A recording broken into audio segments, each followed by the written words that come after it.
Oi, pessoal. A gente está continuando aqui a nossa série de vídeos relacionada a direito e tecnologia.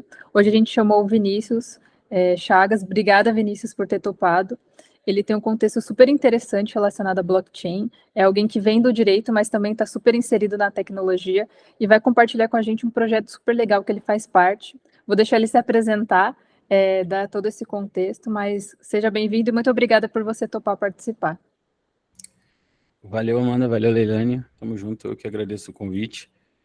Vou me apresentar aqui bem rapidinho, para não tomar muito tempo com isso, mas eu acho legal dizer como a gente vai ter muitos colegas do direito assistindo, então acho legal dizer que eu vim do direito também.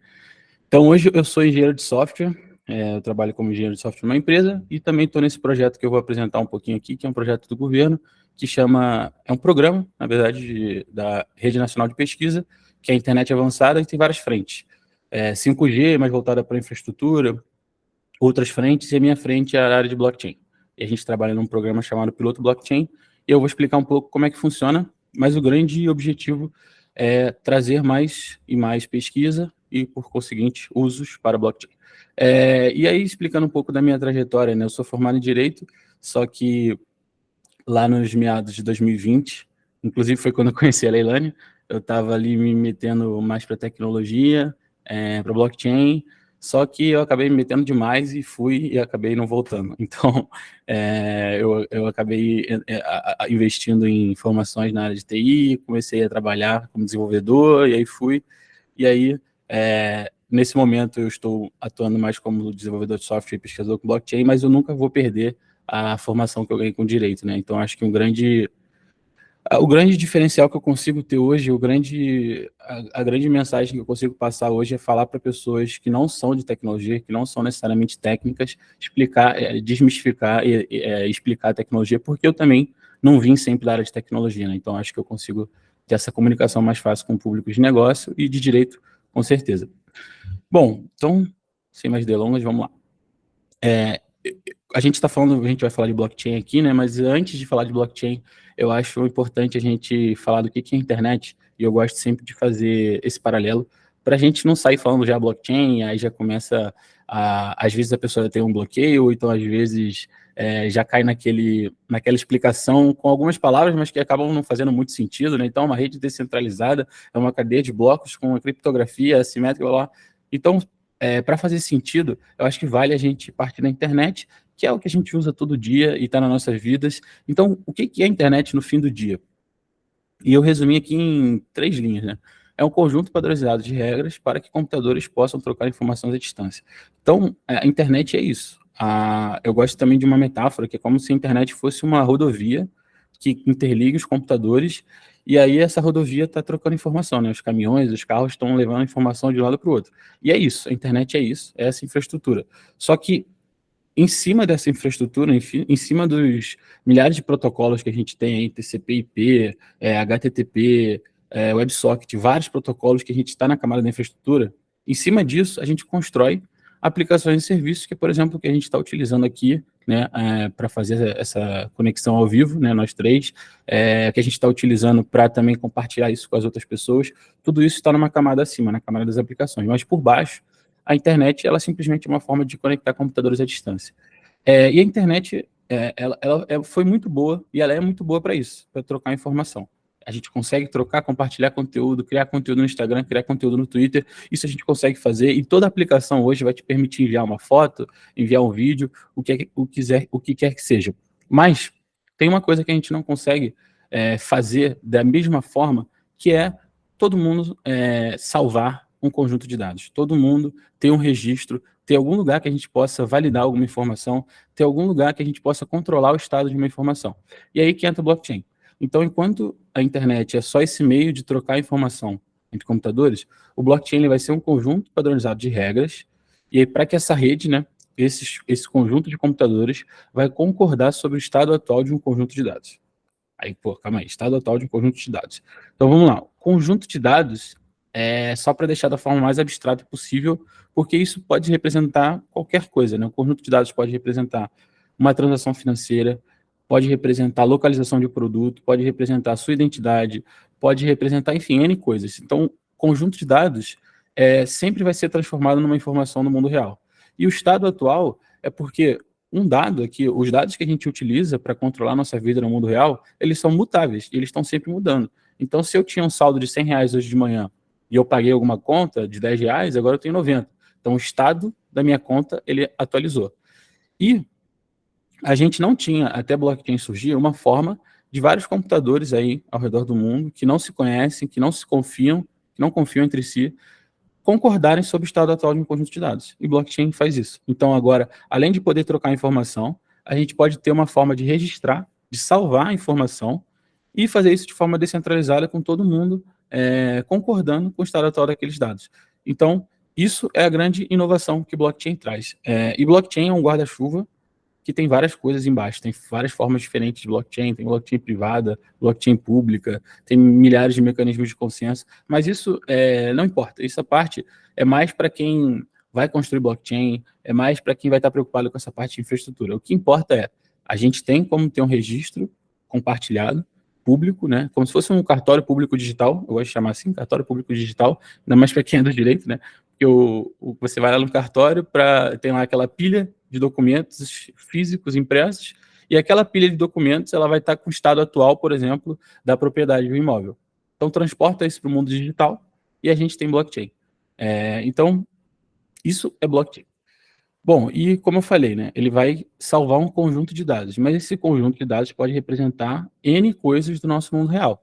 Pode representar uma transação financeira, ele pode representar a localização de um produto, e a gente está falando de logística, ele pode representar informações aí que um governo queira compartilhar com pessoas, então poderia ser como fonte de dados para um portal de transparência, ele poderia também servir como um registro compartilhado, que é bem essa ideia de um cartório. Então é um registro aberto, onde tem regras para se colocar novos dados, mas que todo mundo pode ler. Então, a gente teria regras específicas para salvar os nossos novos dados, porque se não tiver regra, como a gente está falando de algo descentralizado, todo mundo vai lá e vai salvar o dado que quiser, né? Então, eu vou pegar, você tem uma propriedade, eu vou salvar que eu sou dono da propriedade. E não ia fazer nenhum sentido. Então, por isso que a gente sempre tem que ter regras para adicionar novos dados. E aí você cria-se essas novas aplicações, como eu falei, e uma outra aplicação que a gente poderia ter são votos, por exemplo. A gente poderia ter registro de votos, não necessariamente uma eleição de governo, mas a gente tem utilizado muito isso em aplicações na Web3. Então, a pessoa quer a maior participação do usuário, e aí você vai lá e coloca um contrato inteligente, não, um código, um programa, salva isso no blockchain e esse programa vai ser responsável por armazenar os votos. E você tem a certeza que esses votos eles não vão ser alterados, porque a gente tem essa forma agora desses computadores salvarem esses dados e garantir que eles não vão ser alterados se não for seguindo aquelas regras, né?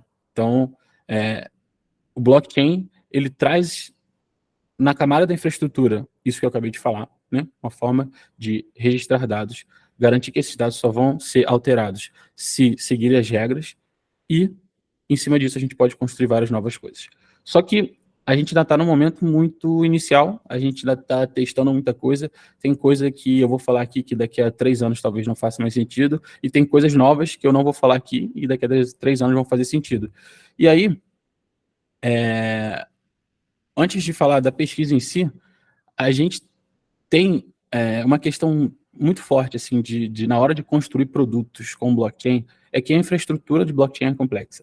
Então, se você vai utilizar um blockchain público, por exemplo, o Ethereum, que é o que o pessoal geralmente usa como infraestrutura de blockchain pública, você tem certa parte, você tem, de certa forma, mais facilidade de lidar ali, você tem como subir um contrato inteligente, sem se preocupar em rodar um nó, você tem como tornar isso um pouco menos complexo, mas se a gente vai falar, por exemplo, de uma rede privada, para os cartórios utilizarem como forma de registro deles para substituir papel, para fazer uma digitalização, já fica muito mais complexo.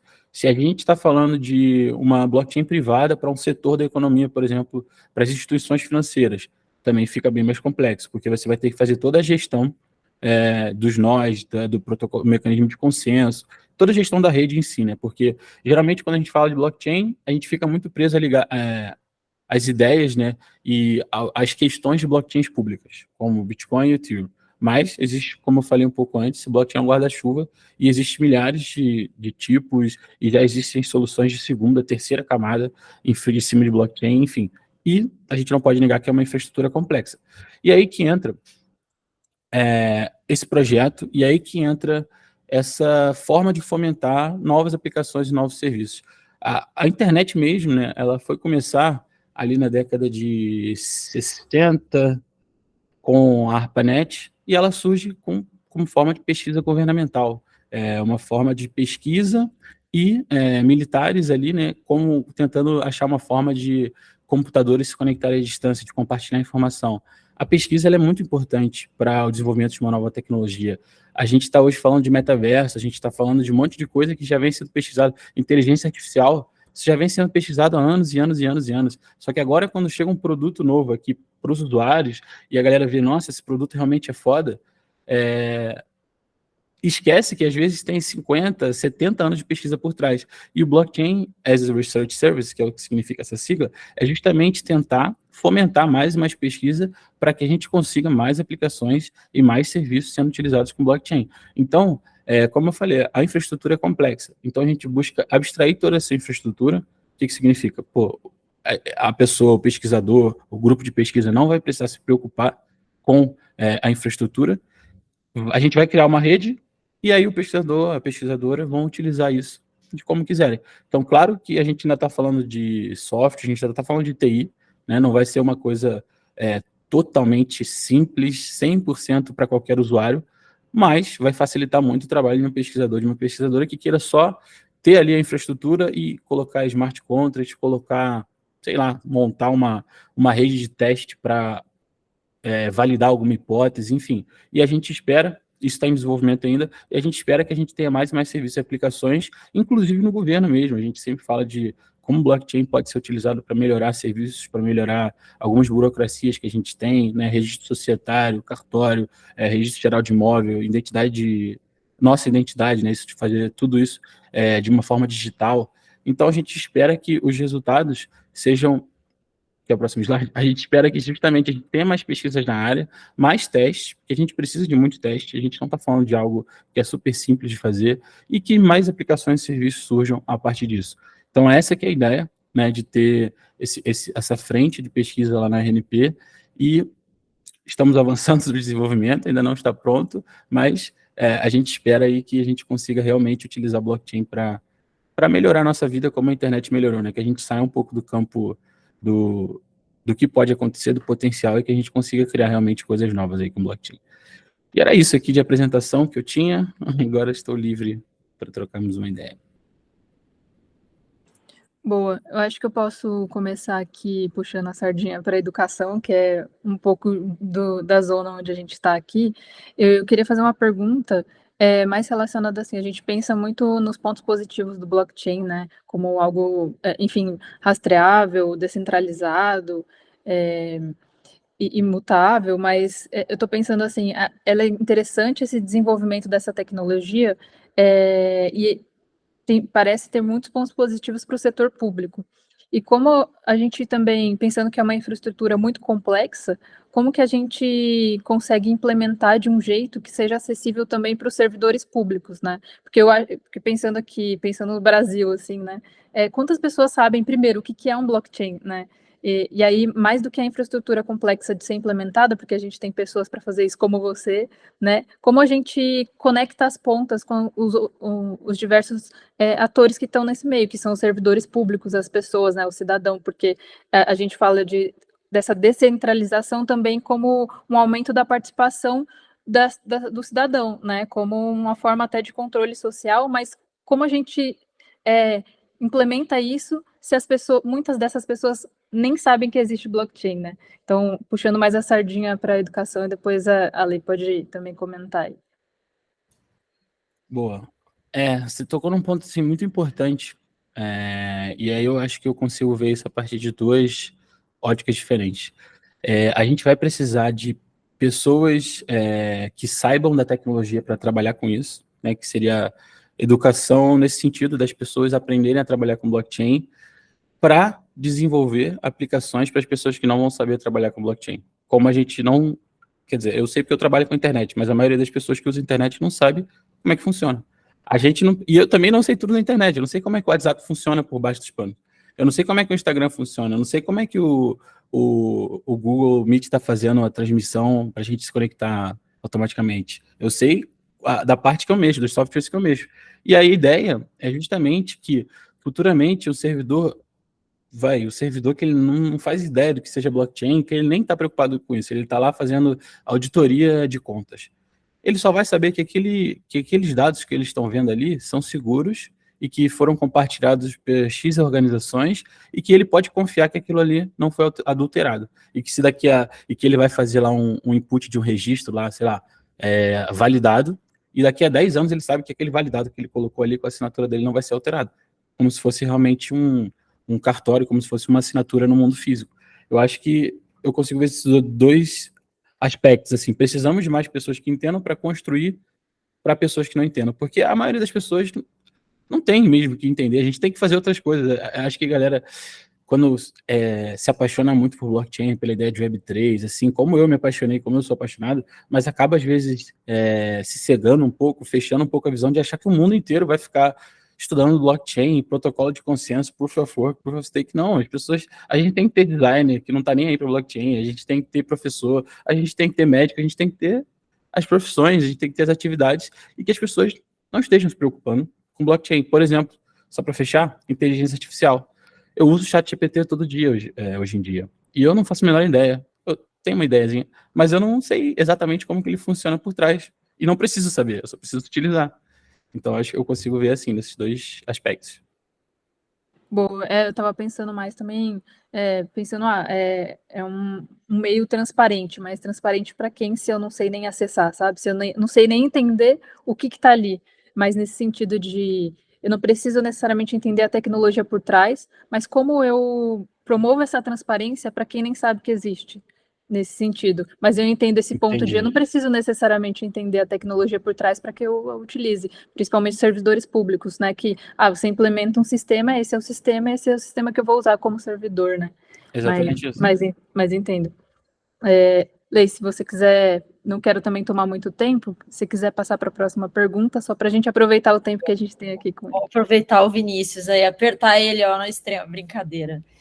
Vinícius, eu fico muito, né, enfim, aproveitando esse espaço, pensando muito na galera do direito, assim, vira e mexe alguém, a turma do direito chega, como é que eu uso blockchain, tipo, por que eu preciso aprender assim? Então, eu queria que você desse até, assim, exemplos que você já tenha visto na prática, para a galera do direito, assim, por que faz sentido se apropriar do conhecimento blockchain, assim, como é que eles poderiam, como, né, você lá, a partir das pesquisas, o que você viu de aplicação de blockchain em algumas áreas específicas que a galera do direito, assim, que faça sentido para a galera do direito na prática jurídica, porque, assim, é isso, eu acho que a gente precisa saber blockchain para tudo, né, para entender várias, que é o que os exemplos que você elencou ali, para negociações financeiras, né, a ideia, né, por exemplo, a gente vários exemplos de blockchain, de tipo, cara, vamos fazer, né, rastrear a indústria do diamante, enfim, a indústria do cacau. Então, tem muita coisa legal, mas para a galera do direito, com a tua experiência, o que você vê aí que assim, faz sentido a galera se apropriar desse conhecimento? Legal. Deixa eu tentar organizar. São muitas frentes que eu vejo. Cara, uma frente que não é mais tradicional, assim, mas é que eu acho que conversa muito com o trabalho que vocês fazem da LexB, de versar um pouco o profissional jurídico, só no mínimo, assim, do que é software, né? Só para entender realmente a lógica por trás, né? Eu acho que essa é uma frente muito interessante, porque quando a gente está falando de contrato inteligente, a primeira palavra é um contrato. E quem sabe mais de contrato do que um profissional jurídico, né? E eu acho que, assim, que foi inclusive a ideia que eu comecei nessa história aqui de ir para o lado de tecnologia, né? De tentar fazer o meio de campo do time jurídico com o time tech, por exemplo, com o time de produto. Porque a gente, às vezes, tem muito aquela ideia, né? De tipo assim, a pessoa vem com uma ideia maravilhosa de tecnologia, produto, para um advogado falar, não dá para fazer. Já para se resguardar, se defender. E os advogados que entenderem e conseguirem achar uma maneira de fazer aquilo, uma maneira segura, uma maneira fundamentada, eu acho que é um grande diferencial, assim. Então, esse é um primeiro viés, assim, tipo, entender a lógica, o mínimo de lógica por trás de software, para conseguir extrair ali daquele contrato inteligente, né? Antes, eu estou falando de contrato inteligente toda hora, eu não falei o que é, né? Tipo, blockchain, a gente tem como registrar informações, dados, mas a gente também tem como subir os programas para lá, que eles vão automatizar alguns fluxos. E esses são os contratos inteligentes. Então, um exemplo para o pessoal do direito, por exemplo, eu tenho um contrato inteligente, né, esse programa que cuida do aluguel de uma casa. E aí eu vou lá e eu coloco que quando o usuário colocar o dinheiro, ele automaticamente está liberado para morar na casa. E isso não dependeria de uma interferência de um terceiro, tudo acontece automaticamente. Ou uma aposta que eu aposto que o Flamengo vai ser campeão do Campeonato Carioca aí no sábado, e aí automaticamente, quando o blockchain tem essa informação, ele já passa, se eu perdi, ele já passa o dinheiro para outra pessoa, se eu ganhei, ele já passa o dinheiro para mim, sem interferência humana. Então, a gente tem várias fases do contrato, e é como se a gente automatizasse a fase de execução do contrato com o contrato inteligente. As outras fases elas permanecem. A negociação, não lembro mais, o professor de direito civil aí vai brigar comigo, mas, enfim, a fase de execução do contrato é automatizada. E um profissional que é versado nisso, que ele consegue extrair ali do contrato inteligente a lógica, então ele sabe mais ou menos aqui tem uma função, e essa função é responsável por fazer a transferência. Então ele vai conseguir trazer todo esse conhecimento jurídico para esse mundo do software, né, que realmente, se um software está servindo para automatizar uma relação, para automatizar a execução de um contrato, ele é um contrato. Então esse é um viés. E a parte da lógica, né, que é um pouco do trabalho que vocês fazem, entender a lógica aplicada ao mundo jurídico é muito importante. Claro que não precisa ser um programador, entender de cibersegurança, entender de... Não precisa. É só realmente assessorar ali os desenvolvedores e o time de produto. E por outro lado, que aí, esse é um campo, eu acho, é um nicho mais específico, você vai ter que ter uma vontade maior de ir a fundo disso, mas tem um outro lado aqui, que são o assessoramento das aplicações, das empresas que querem construir aplicações com isso, que é, assim, vai interferir, não, vai, esqueci a palavra, vai mudar, não é mudar não, mas enfim, vai afetar todas as áreas do direito. Então, por exemplo, a área criminal, tá, você tem lá a questão do combate à lavagem de dinheiro e financiamento do terrorismo, a galera que trabalha com esse tipo de crimes. É uma área aí, né, trabalhar com exchanges, trabalhar com empresas que querem prestar esse serviço. Tributação, eu conheço um advogado que trabalha desde 2017 com isso, assessorando clientes, pessoas físicas, clientes, investidores institucionais, exchanges que têm obrigações com a Receita Federal também, e para isso você nem precisa saber tanto de blockchain assim, você precisa só saber realmente o que aquele serviço, como que aquele serviço está sendo prestado, né, quais são as relações ali, e o blockchain está lá por trás. Claro que a gente tem umas diferenças, quando a gente está falando da internet comum, sem blockchain, mas não vai precisar ir no nível do código que nem o outro profissional que eu falei. A parte de proteção de dados também, uma das principais barreiras que a gente tem com o uso de blockchain em grande escala é a imutabilidade dos dados. A gente já tem umas soluções, né, para isso, segunda, terceira camada, que não necessariamente tudo vai ser salvo lá no blockchain imutável 100%, mas o profissional de proteção de dados, por exemplo, eu não sei como que eu faria corretamente a gestão dos dados utilizando o blockchain, porque eu não estou versado na LGPD, na GDPR, nos princípios, e um profissional que sabe disso também ele vai conseguir auxiliar, às vezes, uma empresa que está querendo montar um sistema que utilize blockchain. Então ele vai falar, não salvo o dado do usuário aqui. Não, bota um identificador aqui que anonimize ele. Enfim, outras coisas. E por aí vai. Direito civil, eu acho que não tem como. Se a gente está falando de relações sociais que ocorrem em um ambiente, a gente vai precisar de profissionais jurídicos. Até aproveitando, eu ia perguntar, né, pensando que a gente tem tantas aplicações dentro do direito, se eu sou uma pessoa do direito, né, que está assistindo aqui agora, e pensando, poxa, que legal, eu quero entrar nesse mundo, mas eu não faço a menor ideia. Por onde eu começo? Então, eu queria que você desse algumas dicas para quem quer começar agora, mas não sabe muito bem como explorar esse mundo, não pensando de maneira específica, mas primeiros passos, assim. Eu acho que você tem uma trajetória interessante para dar esse caminho. Cara, realmente, eu entendo, é complicado, porque A principal dificuldade, eu acho, é você pegar todos os pontos e juntar e isso começar a fazer sentido, porque é uma enxurrada de informação gigantesca. E às vezes, que nem eu falei no começo, né, palavras que vão sendo colocadas, mas que não são explicadas e que para você não fazem muito sentido, que para mim não faziam no começo. Então, blockchain é uma rede de nós descentralizados que utiliza criptografia. Tipo, já não fez o menor sentido já. E aí, eu acho que você vai ter que buscar canais que simplifiquem, né? Você vai ter que não consumir o máximo de informação, eu acho. Tem que estabelecer, tipo, uma linha ali. Pode começar seguindo meu perfil lá no Instagram, né? É isso que eu ia falar, já compartilhe seu perfil. @vinichagas.io, né?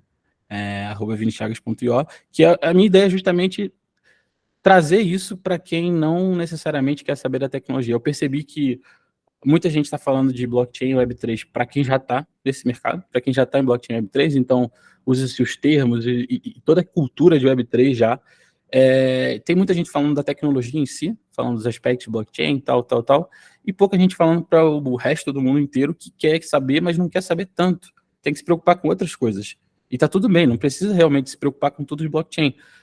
Enfim, eu acho que tem que achar esses canais. Eu não estou tendo exemplo daqui agora, mas tem que achar esses canais, assim, tipo, que tenham essa mesma intenção que eu tenho de falar para profissionais de outras áreas, que não fiquem indo no detalhe de protocolo de consenso, que não fiquem no detalhe de explicar como que a criptografia assimétrica funciona, mas que estejam nesse nível aqui da aplicação para cima, né? Aplicação, serviços, e todo sempre o contato com o mundo real. E uma coisa que eu sempre falo é começar pela aplicação no seu mercado. Então, você é jurídico, vamos ver um exemplo que eu dei aqui, jurídico tributário, você é advogado tributário. Então, começa pelos documentos que a Receita Federal emitiu lá desde 2017, 2016, começa a ver o que é um ativo digital para a Receita Federal, como que ela trata os investimentos, aí vai vendo a evolução também, NFT já está sendo considerado como um ativo pela Receita, antes era só criptomoeda, Bitcoin, agora eles já abriram um leque grande, aí você vai começando, ativo digital, então é isso aqui, então exchange, então é isso aqui, e por aí vai, assim, começaria pelo que está mais próximo de você, né? Se você já domina o mercado tributário, vai ser muito simples para você entender só como o mercado tributário se aplica aquilo ali. E aí vai investigando as coisas conforme for tendo a necessidade, né? Não cai no erro que eu caí de você querer entender como é que funciona o blockchain da Bitcoin, do Ethereum e de outras milhões ao mesmo tempo. Você vai ficar muito perdido. Eu acho que essa complexidade até afasta um pouco as pessoas, né? Putz, não vou conseguir entender profundamente como essa tecnologia funciona. Mas, na verdade, talvez você não precise mesmo, né? Talvez você precise entender o suficiente para conectar com a sua área, que, na verdade, é o direito, né? Muitas vezes, para quem vem dessa área. Diferente de você, que já migrou totalmente, algumas pessoas também podem fazer isso, mas se você não quer, você não precisa, né, ir tão profundamente e desenvolver de fato uma tecnologia. Você pode só aprender o suficiente para conectar as duas pontas, que é um pouco da proposta que a gente tem também, né, de desmistificar alguns conteúdos que são complexos e técnicos, para que você consiga aplicar no seu cotidiano. E o Vinícius, a gente deixa aqui de dica para vocês seguirem ele, porque realmente ele está fazendo um trabalho super bacana de compartilhar conhecimento para quem vem do conhecimento zero, digamos assim, e eu também estou aprendendo muito com ele, então fica a dica para vocês seguirem. Lei, você tem mais alguma pergunta? Alguma coisa que você gostaria de dizer aí?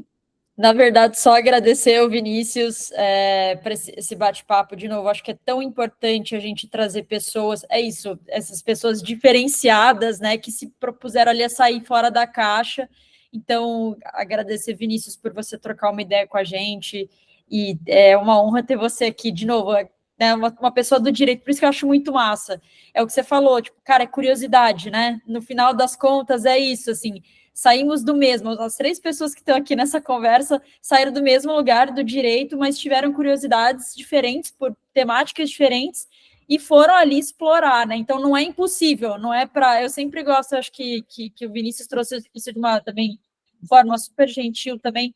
Não é só gênio que faz isso, né, Vinícius? Eu acho que, né, pessoas fantásticas, não, são pessoas fantásticas que têm a disposição para conhecer matérias novas e e vão aí se encantando e se apaixonando, e aí não tem, como você falou, tem mais volta, né? A gente, a hora que vai, a gente não volta mais porque é muito gostoso. Então, obrigada por compartilhar tanta coisa e desejar sucesso. Vou ficar acompanhando para ver o que vai sair desses projetos, porque é muito legal pensar que o setor público, que é tão, né, a gente fala, né, tão tradicional, cara, ele mesmo está criando iniciativas porque ele está vendo o valor, né, em explorar tecnologia. Então, muito legal, estou ansiosa para ver o que vai sair aí dessas pesquisas relacionadas à blockchain aí. Obrigada. Boa. Eu que agradeço. Eu tenho só um comentário para fazer, mas eu que agradeço. A honra toda minha de estar aqui. Já venho acompanhando já vocês desde o início lá. Então, tipo, eu acho muito sensacional isso que vocês fazem, que é um pouco da minha ideia, só que aplicado de uma outra forma, né, para outra área, que é trazer o conhecimento necessário para profissionais de outras áreas, mas que precisam entender de tecnologia, porque não tem jeito, né? Tipo, a gente está vivendo na economia digital, 100%, e a gente vai passar por mais digitalização ainda. Então, cara, tem que entender, e quem não quiser, tudo bem, mas quem entender vai ter benefícios por entender. Eu só queria fazer um comentário, porque a gente às vezes fica falando assim, tem esse caminho aqui, tem esse caminho ali, e aí a pessoa fala, cara, mas não tem nada a ver, eu sou do direito mesmo, e aí já desmotivou e fala, tá bom, conversa legal, mas volta para o mundo real e esquece isso. Mas eu vou dar um exemplo do que eu passei quando eu estava trabalhando na tokenizadora e como ser formado em direito me ajudou, e eu vi isso na prática, na realidade. Então, quando a gente estava, a plataforma de tokenização é um projeto da CVM, que é o Sandbox Regulatório, que a CVM abriu para algumas empresas irem testando, né, soluções para mercado financeiro com blockchain. E eu trabalhei no desenvolvimento da tokenizadora, da Votex, que é a tokenizadora, que quer tokenizar valores imobiliários, né? A gente daqui a pouco vai caminhar para isso no mercado de tokenização de ativos imobiliários, porque faz muito sentido. E eu percebia, eu estava muito cru, assim, no ponto de vista de desenvolvimento de software, mas do ponto de vista de produto, eu entendia quase que tudo, porque eu sempre trabalhei com direito societário. Então, questões, o desenvolvedor, a gente tem que fazer o quê? Traduzir regras de negócio, traduzir regras do mundo real para software, para que o software automatize isso. E a parte das regras, enquanto todos os desenvolvedores estavam quebrando a cabeça para entender o que é um investidor qualificado, o que é um investidor profissional, o que é a CVM, o que é a Sandbox, isso tudo eu já sabia. Então, cara, faz muito sentido, sim, a pessoa do direito entrar na tecnologia, porque tem muita diferença. O direito está em tudo. Está em tudo. E ainda mais se você está trabalhando no mercado, assim, em um nicho que você já trabalhava no direito, como é o meu caso, que era direito societário, mercado financeiro, cara, faz muito sentido e você sai muito na frente. Porque, como eu disse, né? O direito, ele querendo ou não, ele vai estar presente em tudo. Tipo, o produto que você não pode fazer por causa da regra X, essa regra é melhor, essa forma de fazer é melhor. Então, quando você traz isso, você ganha muito como profissional. Era esse comentário que eu tinha para fazer. Eu vou agradecer só mais uma vez aqui o nosso bate-papo, essa conversa e o convite também. Então, tamo junto. O que precisarem, estou aqui. E é isso.